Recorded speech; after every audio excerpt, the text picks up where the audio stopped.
welcome everyone to the Athlon Dual Core Overclocking Competition overview and announcement of the winners. Joining me today is Unity OC. How are you doing, Unity? I'm doing great. How are you? I am doing fantastic. I really enjoyed this competition. And I really appreciate having you here to discuss it with me. I know you're literally on the other side of the world, so despite us being on the opposite sides of the world, somehow we are able to line up our schedules on a relatively regular basis. So I guess we need to get into it. First of all, I want to get your opinions on the structure of the competition. Actually, before I say that, one thing I want to make note of, this competition, I announced it on YouTube. It was not related to HardwareBot in any way. I just said people had to submit their scores to HardwareBot to make it easier to identify people's scores. And within 24 hours, Tag had posted a video about the competition, and there were pages up on HardwareBot for the competition, which I just blew my mind that there would be that much support in the overclocking community for it. So with that in mind, I want to get your impressions on the structure of the competition and your impressions on how it went. Yeah, so this is going to be sort of from the outside looking in because unfortunately I wasn't able to join this competition. I even bought a big old air cooler for it, like the biggest air cooler I could find. Wow. But just time-wise, I just couldn't get there. At one point I looked at the competition page and I realized there was 8 hours left and I still had to do a stream as well on another topic, so that just wasn't going to work out. But yeah, a really cool competition. I especially like the fact that it's sort of split up into two different halves and you can only sub in one of the halves, so there's something for everyone pretty much, because you've got your sort of DDR3 half of the competition, the non-K8, and then you've got your DDR2 K8 one. And yeah, I think that led to a lot of participation, which is really positive. And I also like the fact that it was limited to ambient. Like, some people don't like that because they would argue it sort of encourages some sort of cheating, because you can live in a country where it's sub-zero and put your rig outside and stuff. But I don't think we really saw much of that, to be honest, looking at the scores. And I like the fact too that there was no temperature monitoring required, or anything like that, or clock monitoring. It was just sort of on a let's say on like an honor agreement sort of basis. Yep. That people don't do strange things in their scores, and that's how it turned out. You know, looking at the scores, there was no shenanigans going on, so that's good. And yeah, I hope we see more competitions like this. I think that the selection of benches was pretty good, because you have 32M, which is obviously a classic. Then you had X265, which is like a really long-running, really heavy bench. And then Cinebench R15 as well, which is like the short, easy one, relatively to the other two. Yeah, for these chips, all the benchmarks took forever. Yes, exactly. And I think 3 stages is good. It's a good balance. It's not to the point where you have so few stages that if you can't get a score out, you're done. But it's also not so many stages that you're just like scatter benching all over the place. So I think, yeah, well done on the structure there. And yeah, hope to see more comps like this. Yeah, I definitely intend to do more comps like this. I had an absolute blast. I learned a lot about structuring competitions through this one. And there are some things I want to note. First off, the reason there were very few rules was because I wanted to encourage you guys, the YouTube audience, to get engaged in competitive overclocking. Because if you guys have been wondering why I haven't been posting many videos, it's because I've been doing competitive overclocking like a lot. So it's been it's something that I was hoping that you guys could engage in the same hobby as me. And I was really excited to see that there were a few of my viewers who hadn't been into competitive overclocking engaging with it. But I do know that if you have too many minute rules, it becomes very difficult to follow them. So that was the reason there weren't very many rules. And I wanted it to be as budget friendly as possible, which is the reason I decided to go with the ambient cooling only. Now, having said all of that, there were some things I should have included in the rules that I did not. And that is, within the rig pick, you need to include your entire cooling setup. Now, I did not remove people's scores due to a lack of a radiator and a custom loop, so to speak. But that does seem like something I should have included in the rules. So in the future, if we do a competition on ambient, that will be necessary. I do want to shout out Vinster. He is one of the competitors, and he had some scores. I will be putting up some B-roll of those scores. And there were a few reasons we had to, or there were a few reasons we basically questioned his scores. And I actually consulted League on this. And because he's run so many more competitions than I have. And he basically said, we came to the conclusion that we wanted some sort of video evidence that he was able to run the clocks he was, because he was absolutely killing it, which in all fairness, even he ended up resubbing scores that basically proved he had an insanely good chip. But his rig pick was not accurate for the system he was running. And there was also a picture of basically the same tubing he was using hooked up to a chiller. And so I was just trying to, we gave him the opportunity to show us a video that he was running a specific setup. And he chose to instead rerun his benchmarks. So Vinster had insane clocks on his chip. And even with an AIO, he was able to get very impressive scores. So if he was following the rules, I apologize for any sort of discrimination in any way. But given the violations with the rig picks and the questions as to his cooling setup, I definitely want to point that out. So yeah. I will eat crow if I was wrong about that. He did post some very impressive scores despite his lower cooling, so I want to give a shout out to him. But I guess we need to go over some of the scores. So I'm going to pull that up right now. Do you have... Maybe first, I'm curious, you subbed in the K8 category. How did you find the comp yourself? Did you try a lot of different chips, or did you just focus on one and try to get efficiency on that? How did it turn out? So that's a bit of a sad story. So I ran on my UD4, which is the Gigabyte GA790X-UD4, which is a fantastic motherboard for K10. The problem with it on K8 is it has a maximum V-core of 1.55, and I was not reaching the maximum limits of my cooling, which meant I could have added more V-core in order to get higher clocks. So my strategy was with that, and I did all of my subbing in the first 2 weeks of the competition. It was a full month. I did all my subbings in the first 2 weeks, and I actually went to my local eScrap place, bought up every dual core, every Athlon 64X2 they had, which was like 20. And I straightened the pins on them and binned through all of them, only to find out the best one was the one I already had, which was a 6000 plus. So I binned through 20 CPUs for nothing. And I also didn't have very good operating system set up. So my scores are positively mediocre. And I'm perfectly fine with that. It would have been super awkward if I had won my competition.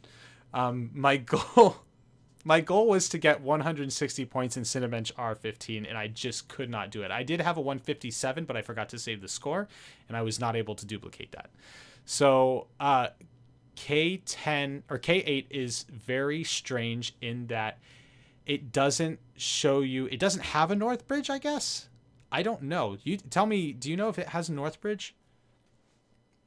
It's a different architecture. So this CPU north bridge clock that you have on AM3 isn't adjustable on K8.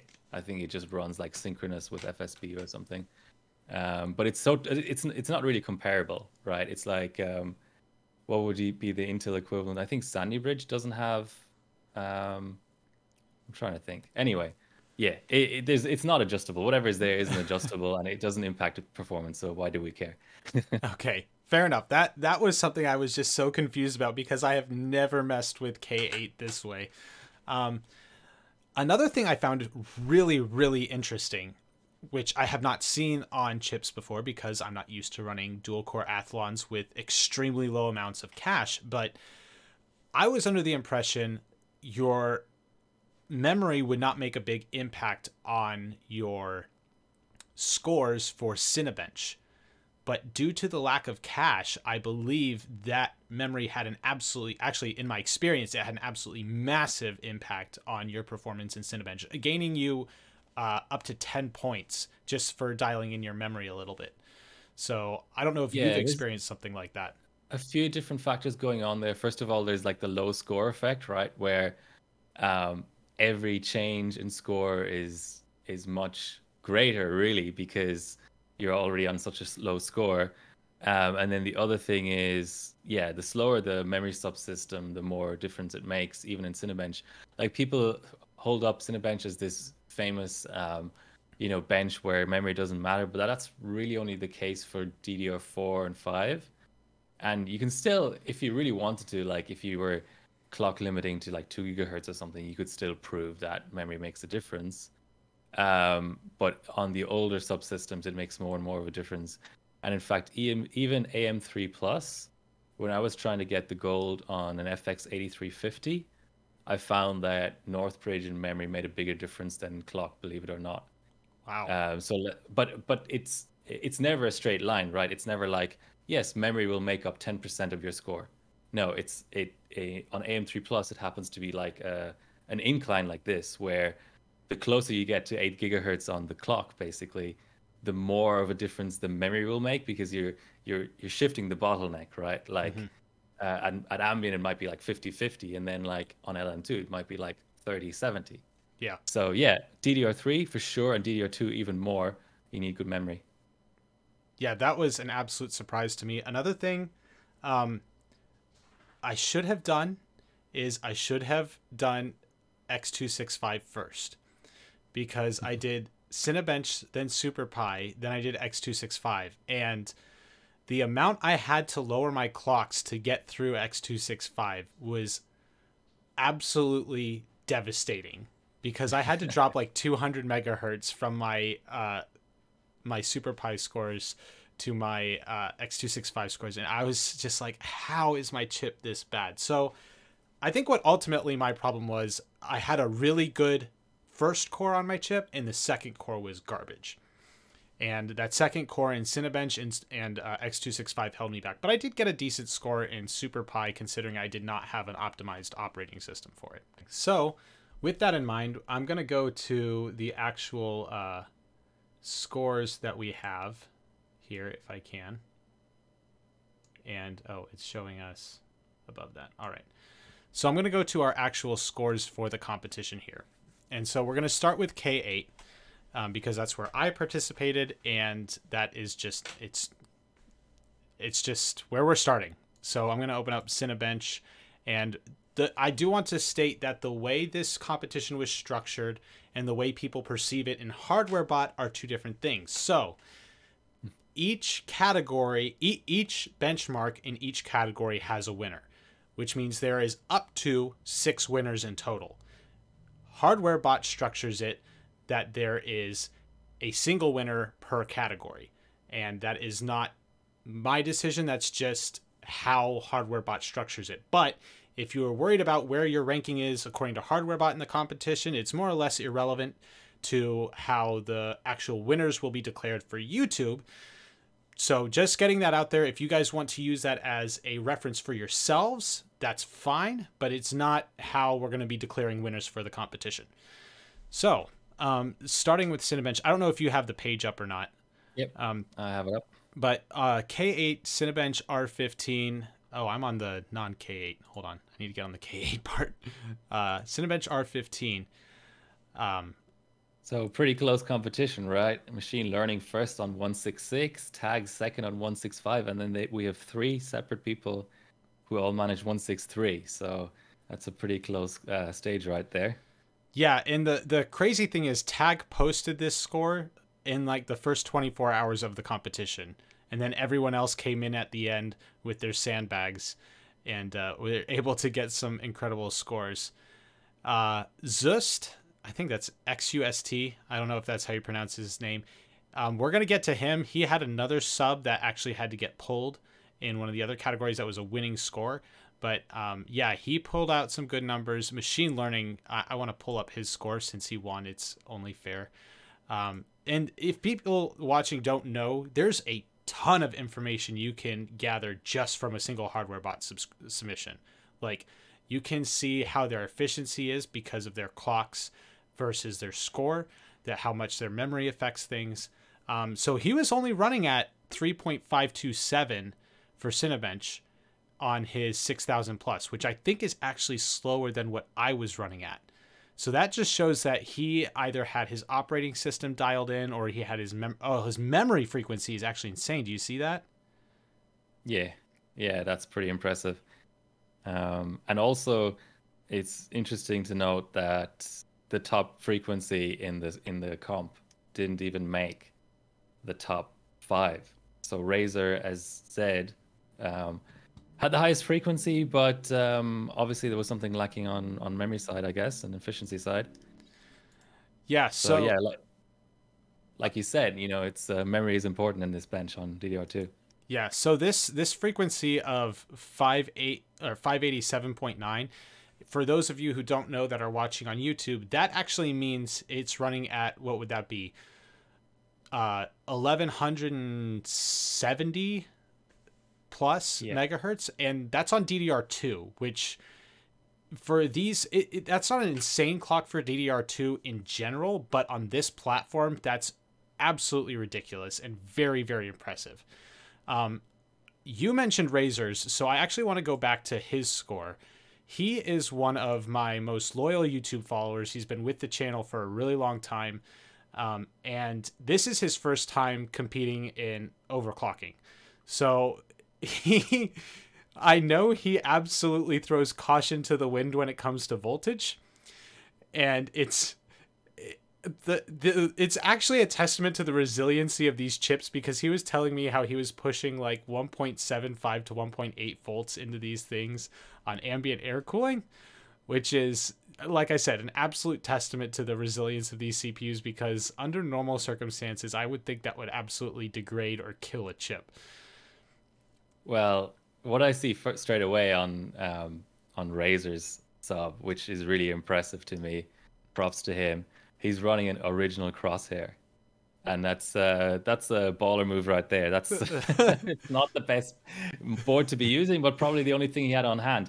And the other thing is he's using 2 gigabyte sticks, which is probably what limited his clock. So he's on 448 CAS 5.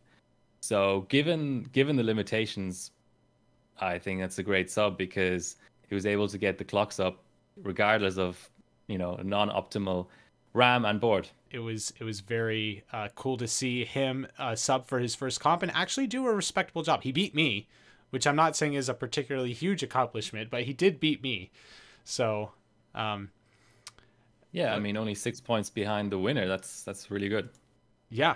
Another one I want to point out, there's actually a couple more. So there are a couple guys that ran Brisbane CPUs, which are actually later models built on the 65 nanometer process versus the 90 nanometer process. Now, the advantage is they run cooler. The disadvantage is they have half the cache.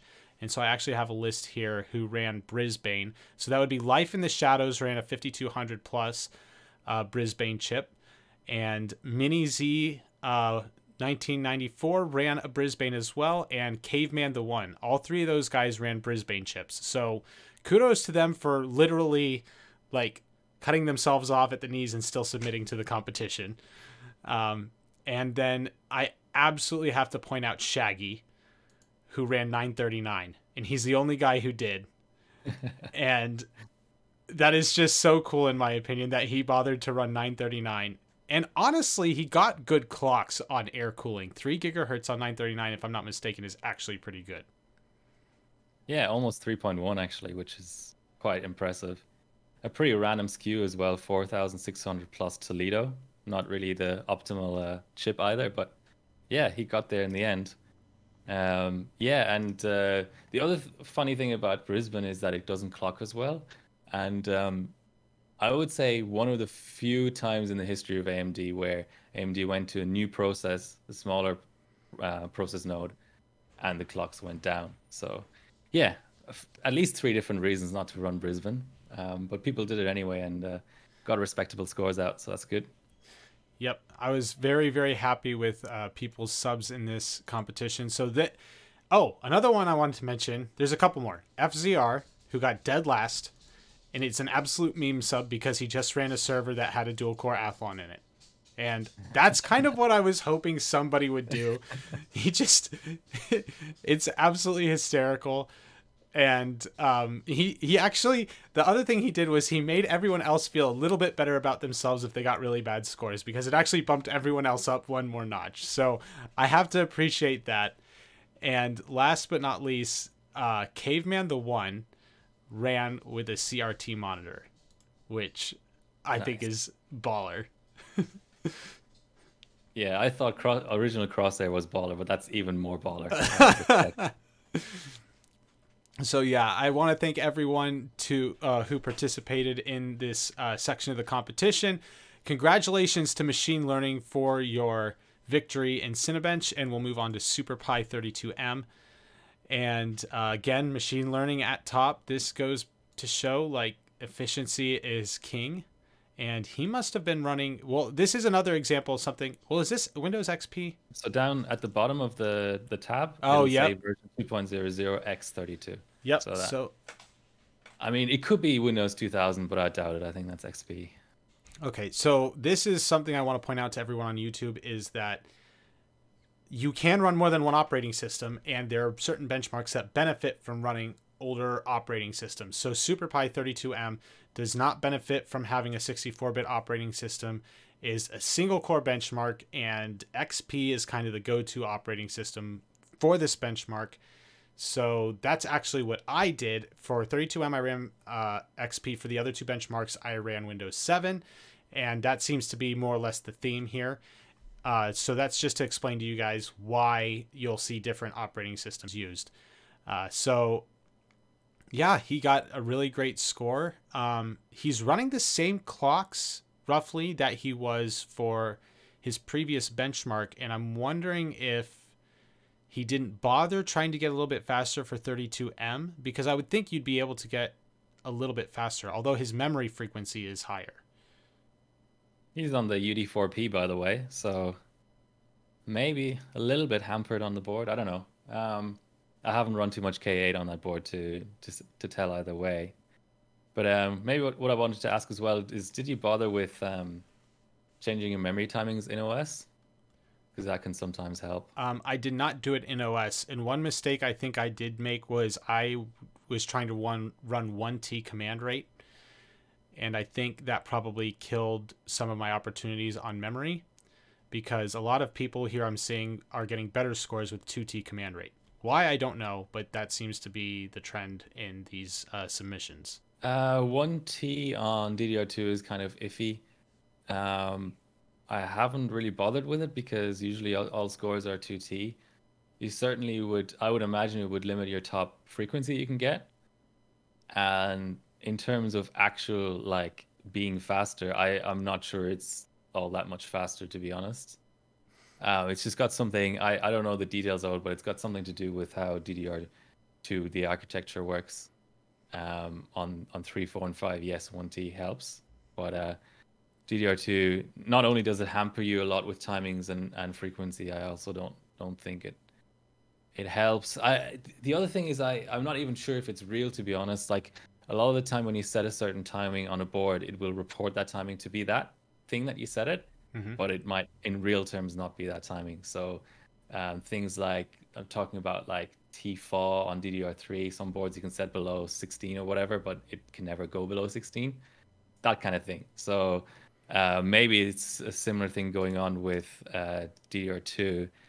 Yeah, I can see you're at like 450. Definitely over 500. I don't think you can get 1T on AM2. No way. Well, and since the architecture is so memory starved, you want over 500 for over, tight timings basically. Fair enough. So moving on to X265. This is the soul crushing benchmark. And yeah, we have a little bit of a shakeup in the leaderboard here. So Max Beach 98 yes. won. Fellow Aussie Max Beach is number one, and by the very respectable margin of 0.03 FPS. You so say well that, Max Beach. You say that, but on this benchmark, that's like the world of difference when you're running 2 cores on K8. So yes, an Aussie taking gold in X265, the hardest benchmark that we ran for this competition. So let's take a look at his score. He ran almost 3.6 gigahertz on X265, which is very impressive. And he got over 1,000 megahertz on the memory. So bravo. I don't know what happened to his other subs. I actually didn't even pay attention to his other subs, but this is the important one if you're looking for the most stressful benchmark. So let's hear the fellow Aussie speak to this sub a little. Maybe just to mention that he got second in 32M, 8 seconds behind or so. That's not that much over 20 minutes. And also third in Cinebench, 3 points behind. So yeah, strong subs all throughout.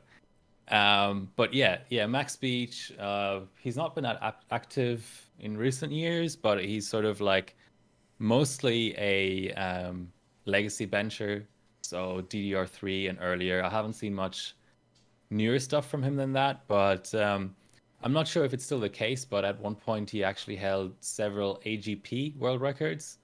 So the HD 3850 AGP version is the fastest AGP card, and he ran that on DICE or on LN2. So he is a cold bencher, but not that frequently active. But obviously he saw an opportunity in this competition, limited to ambient, to really show how good of a bencher he is, with solid scores in every sub stage, let's say, and the win in the according to you, the hardest of them all. So congrats to him. Well, would you disagree with me? Like, compared to Cinebench and SuperPi, that this is the hardest?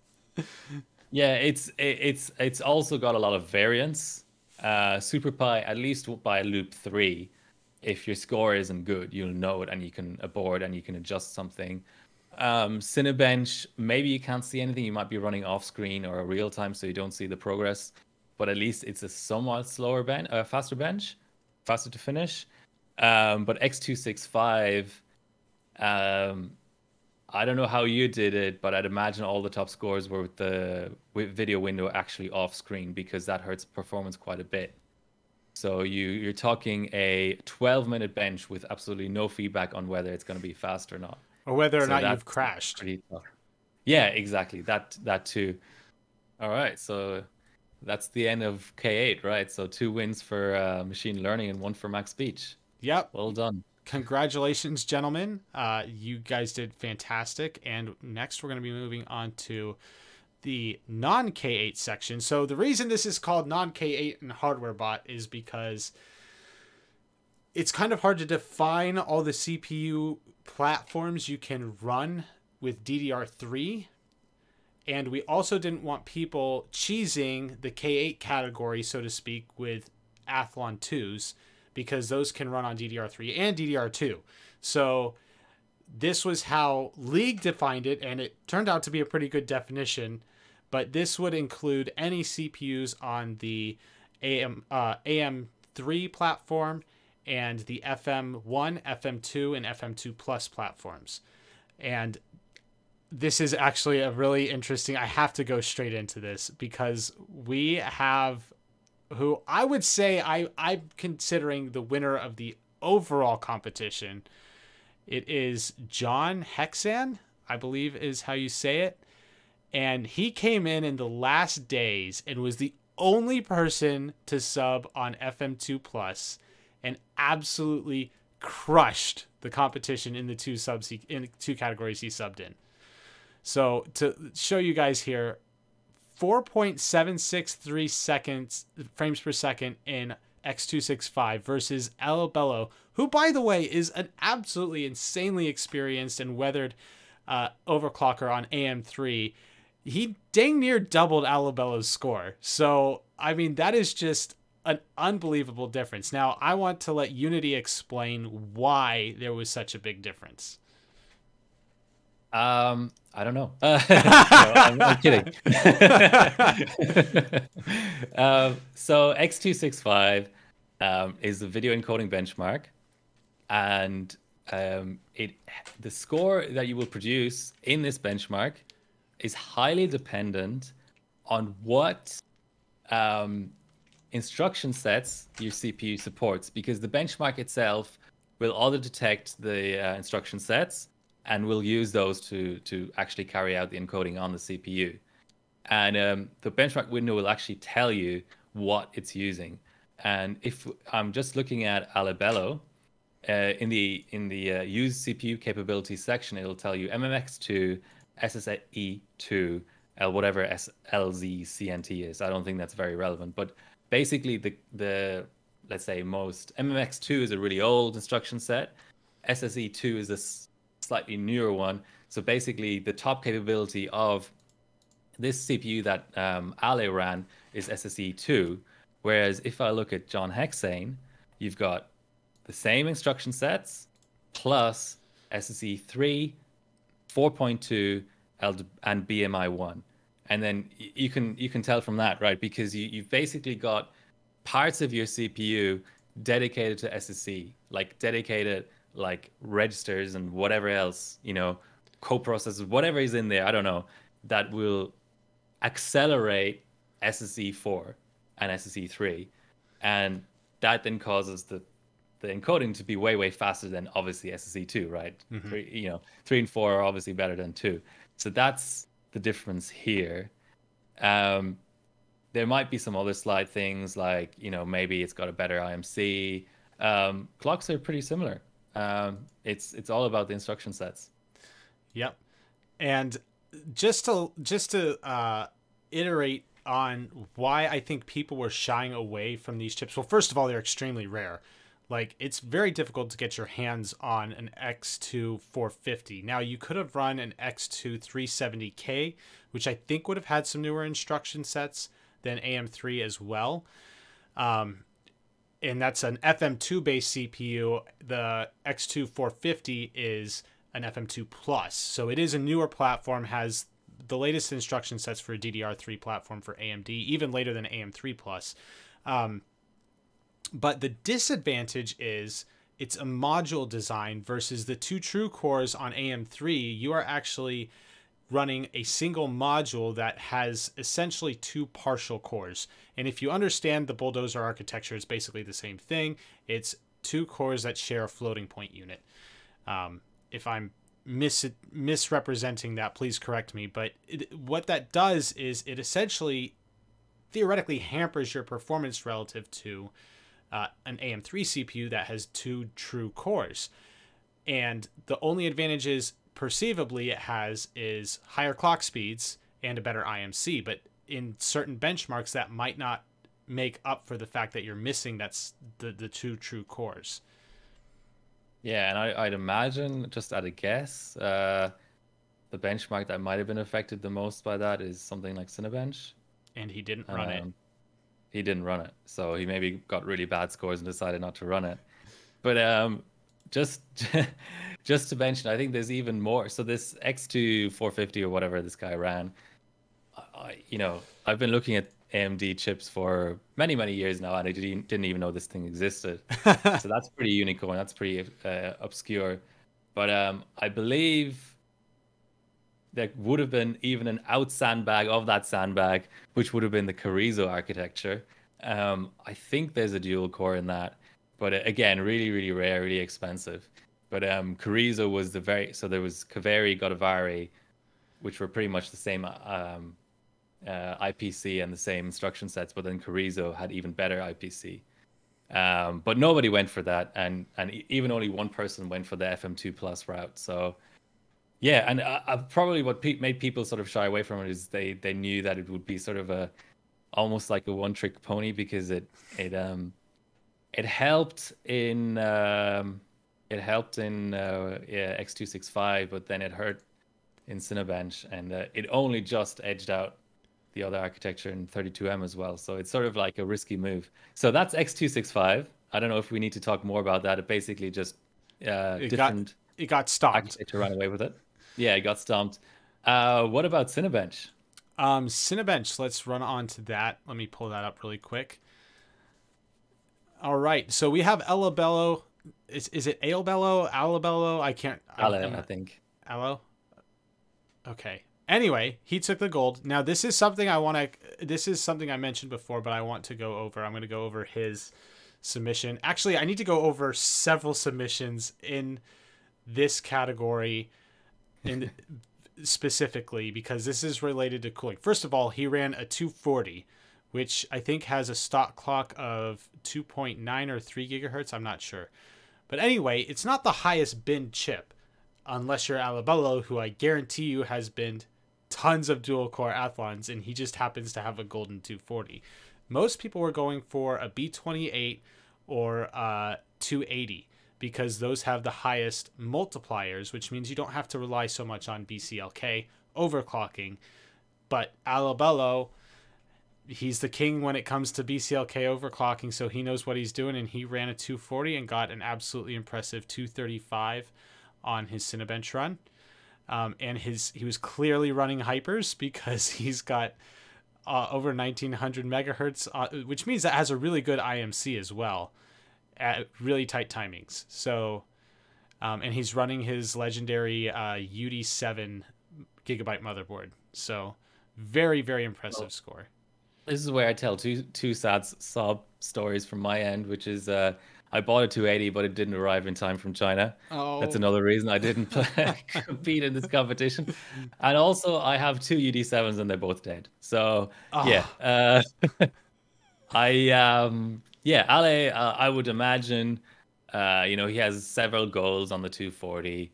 I'd imagine this is his LN2 bin chip, and on AM3, it tends to be the case that a chip that does well on an LN2 will also do well on ambient. So I'd imagine he didn't have to do much binning. He's been competing for the all-out scores on the 240 for many years now. So I'm not trying to diminish his accomplishments or anything, but it was probably just the case of getting the golden chip out, putting it in the golden board, and running the bench. Yeah, which he did the work several years ago. It's just he can now rely on that. Yeah. Well, and now he has a specific use case for it relative to a competition. Exactly. So, but I do need to make note of his cooling system. So this is what I was talking about earlier. You do not see a radiator in his rig pick, which means in theory he could have been running a chiller. So I am not accusing him of running a chiller. I will say, and we'll have to get to this when we get to 32M, there is something to be said about his 32M score. So we're going to have to put a little bit of an asterisk on that. But so with Alabello, he did not have radiator in his rig pick. Vinster, he didn't submit a rig pick for his his competition, but I talked to League. Vinster actually made YouTube videos of all of his subs and submitted them to the Discord, and he does have a rig pick for his other subs. And so he, after having his really good scores taken down, he still, which would have made anyone salty, to be fair, he still went absolutely ham in the competition. So we are allowing this sub to stay up despite the fact that he forgot to submit a rig pick. He did make a video about it. I saw the video. So League also, at first glance, does not have a radiator in his rig pick. And pull the score. definitely pull the string. It's rigged. It's rigged. Yeah. No. So That's this that's is the way you do it. You become a, that's the long-term plan, right? You become a moderator, you stay moderated for 10 plus years, and then you cheat in an ambient comp. I can see it all uh, in front of my face. What he was aiming for here. yeah. Clearly cheated. And the no only question about it. the only reason he got second was because he didn't want to be perceived as cheating. Yeah, okay. No, no. So what he actually did here was, this is clever, and this is definitely on the edge of what would be allowed in the competition as far as ambient, but it is ambient. He ran sink water for his cooling system. So the whole idea was no active cooling. So I didn't want chillers, because even if you set them to an ambient temperature, it's going to be actively cooling the water down to that ambient temperature. Same thing with LN2, you're actively cooling it below ambient air temperatures, phase changer, dice, all those things. He literally just ran fresh water through his entire system the entire time, which, from what I understand, was really annoying. First of all, he did it on the kitchen sink, which, from what I've heard, certain people in his household were not too happy about. Second, he's not actively cooling it. It is actually an ambient air. Well, it's not the same temperature as the air, but it is ambient temperatures. So that's why this was allowed to stay. And he did get second place. I have to interrupt you here. He's also really, really close to covering up his Cinebench rendered image. Oh, I don't know why he's running such a low desktop resolution. I think I don't know. There's got to be a cult-mate here. I'm really not happy with this sub. The other thing is, can we explain? I'm actually curious about this myself. So they have identical scores, League and Ali. Is there any particular reason why League is second and Ali is first in the ranking? I actually didn't even notice that they had the same score. As far as I'm concerned, I think Ali subbed his first. Yeah. And so League that's how it was works on sandbagging. HyperBot. So that's how it works in general on the rankings in HyperBot, is whatever is subbed first stays first, and then the tied ones are second, third, fourth, whatever. I'm just wondering, since your YouTube comp is giving out sort of winners for every stage, are you prepared to award 2 winners to the stage, or are you going to follow the HyperBot rules? I'm not going to say I'm going to stay in line with the HardwareBot rules, but not necessarily following them. I talked to League personally, and he is fine with not taking first. So cool. He's actually happy he didn't take first for the exact reasons you're pointing out with your comedy here, that there would be suspicion of foul play.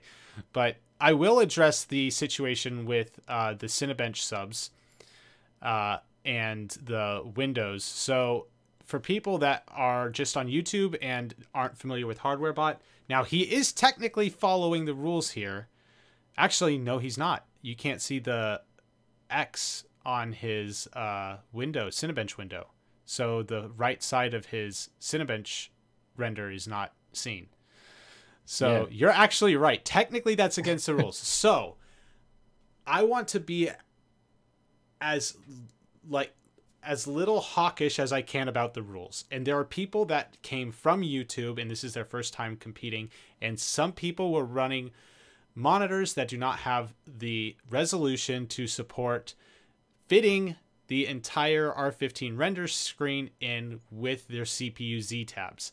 However, per HardwareBot rules, you have to have the entire render scene visible in the screenshot, or it will be pulled. This is a casual competition. There are some people who weren't running monitors big enough to comply with those rules, so I'm not going to nix any subs for that. There was one guy who didn't understand the rules and had literally his entire Cinebench window, like render window, covered with 4 different CPU Z tabs. And I was like, okay, I'm willing to bend the rules a little bit, but this is a little bit out of whack. So fortunately, he was able to rerun his benchmark and got a new sub.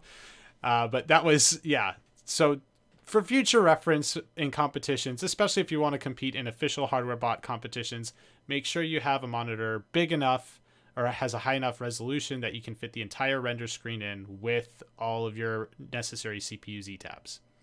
Curiously, I don't know if you're ready to go on to the next stage, but in SuperPie it was like neck and neck, like it was pretty close. Okay, so yes, we need to discuss SuperPie.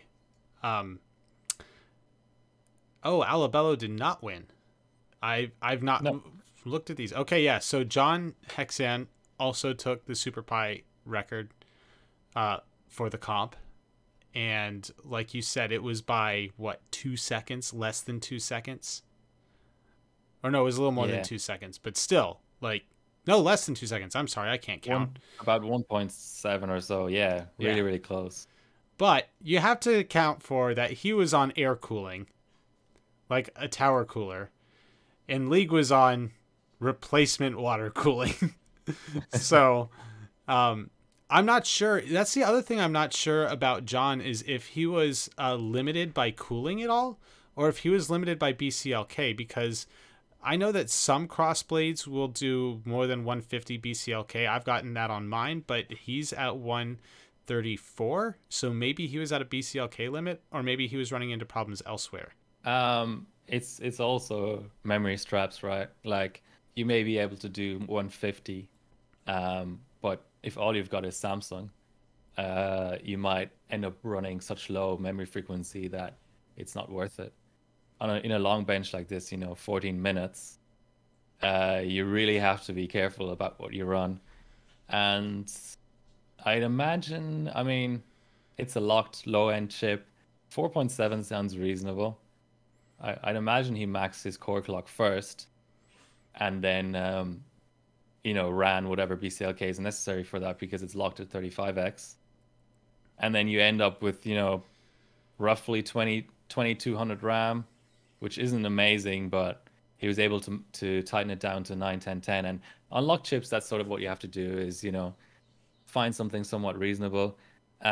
Curious that he's only at 2.1 Encore, but I guess Encore is locked on these chips as well. That might explain that. But overall, a good sub. Really, really interesting to see that versus AM3, how close it really ends up being. Because if I look at League, he is 40 megahertz behind.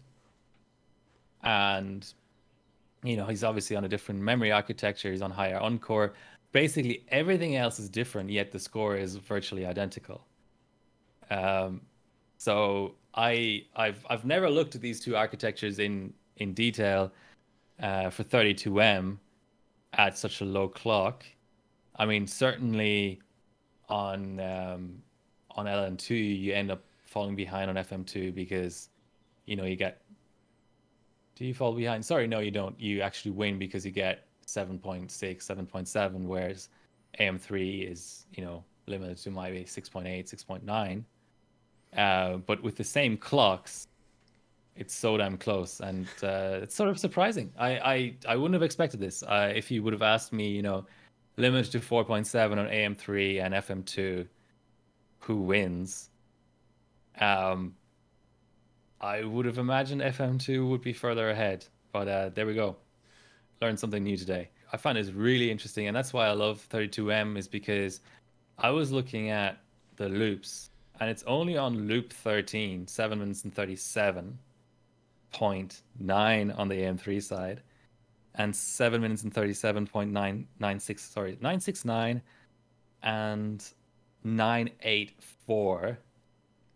That so at loop 13, 7 minutes into the bench, FM2 surpasses AM3. Jeez. So basically, you're starting off. I would still actually argue then that AM3 has better IPC in this bench. It's just that it's hampered by the memory. So if you're on the same CPU clocks in 32M, but your RAM is low, but your IPC is high, then what happens is you have a fast start. So we see that here, the initial is 9 seconds on AM3, and it's 10.6 on FM2+. So you have that fast start, but since your RAM clocks are so much lower, it just erodes into your advantage every loop, millisecond by millisecond. And the first loop where FM2 Plus is actually ahead by just a tiny amount is loop 13. And it never looks back. It keeps building its advantage from then on. So yeah, I mean, amazing stage. Certainly, if I would have had like I said, I didn't have much time. If I had competed, I would have competed in the non K8, and if I had run out of time for crazy stuff like X265, I would have subbed 32M because that would have been really, really interesting. So yeah, well done to both really, because they both clearly got the best out of their chips. Like League beat experts like Ale and Mr. Scott and Bones and Infrared. Like that's pretty much, if you were to come up with a four-man team for 32M on AM3, that would be a really good selection. And League managed to beat them all at their own game. So excellent stuff. So I do want to mention Alabello's sub for 32M, and this was a rule that was not specified, so I'm going to let it slide. But he had only one core enabled on his run for 32M, and this being a dual core athlon competition, I thought it was understood that you leave both cores enabled for all of the subs. But because that was not explicitly stated in the competition, I'm going to in the rules, I'm going to let that slide. Also, this is not Alabello's original submission. He had posted in the HardwareBot forums that he ran ice cubes in his loop, like in his reservoir. And honestly, had he not posted that in the forums, that score would have stuck. Yeah. But he posted that in the forums. Somebody brought it to my attention, and I had screenshotted it, and I DM'd him in Discord. I'm like, hey, just want to check, did you use ice in your loop? He's like, yeah, is that against the rules? And I think he knew it was against the rules, but maybe he didn't. Maybe he was trying to pull a fast one. I don't know. But he did not fight me on pulling that sub at all. He's like, if that was against the rules, go ahead and pull it down. So we pulled it down, and he submitted this one.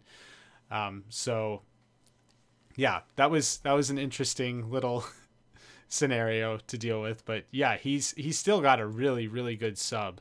And overall, non-K8, I mean, or overall the competition, good to see that there was no clean sweeps. So, in K8, there was a winner, a person who won 2 of the stages, and someone else won the 3rd, and the same thing here.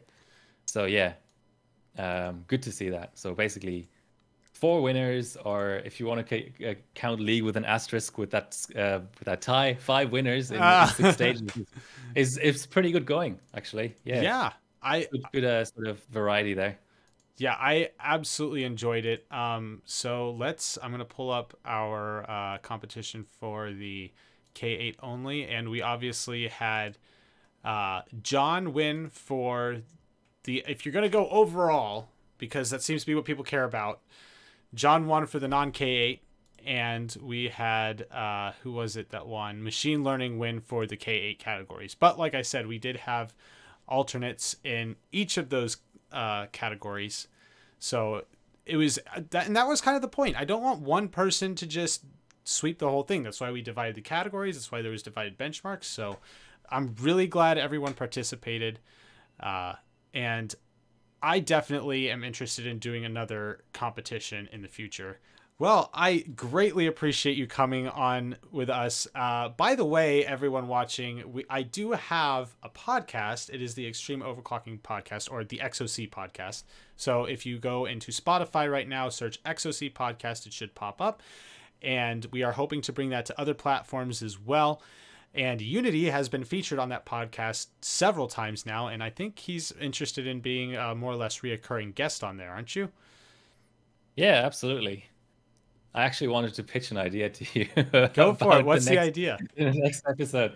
I was wondering if it would make sense, now that there's been episodes that are purely about how to bench, how to get started benching, what you need, and so on, whether there would be a sense in having a podcast episode that is purely about like the meta discussion. So like what HarborBot is, what points are harbor points, global points, world records, and the rules and so on. So it sort of sidesteps completely benching, taking for granted that the person maybe already has done a little bit of cold, but to discuss the process of, how to rise up the ranks, what a team is, all those kind of things. Yes, that's an excellent idea. I do know that I am hoping to I've talked to League about doing a podcast episode with him, and I don't know how I do think that there's two episodes though that we could do, because with him having run a competition now, I would very much like to pick his brain on how competitions are run and maybe some of his reasoning behind some of the format of hardware bot. But with you, I could discuss, like you said, rising the ranks, what to look for when you're subbing, how to choose a team, and maybe more the competitor side of competitions. So I think there are 2 episodes there. Yeah, and I found it quite complex actually to understand the point system to begin with. I think even just the point system is like a 20-minute discussion, because it took me a while to really sort of get a sense of, 50 points, is that good or bad, or that kind of thing. Yeah, absolutely. So yeah, definitely we need to sit down and talk about that after I get this video out, and then maybe I'll do a podcast between when I get this video out and when I get my GPU June video out. But we have already gone, how long has it been? An hour and 20 minutes, which is an extremely long YouTube video. So I'll see if I can cut any of it out. There's a little bit of wiggle room there. But anyway, thank you so much for joining me, Unity. Thank you everyone on YouTube for watching. It's been a pleasure. Thank you for all of the competitors in the competition. This was an absolute blast, and I absolutely intend to do it again. We'll catch y'all later. See ya.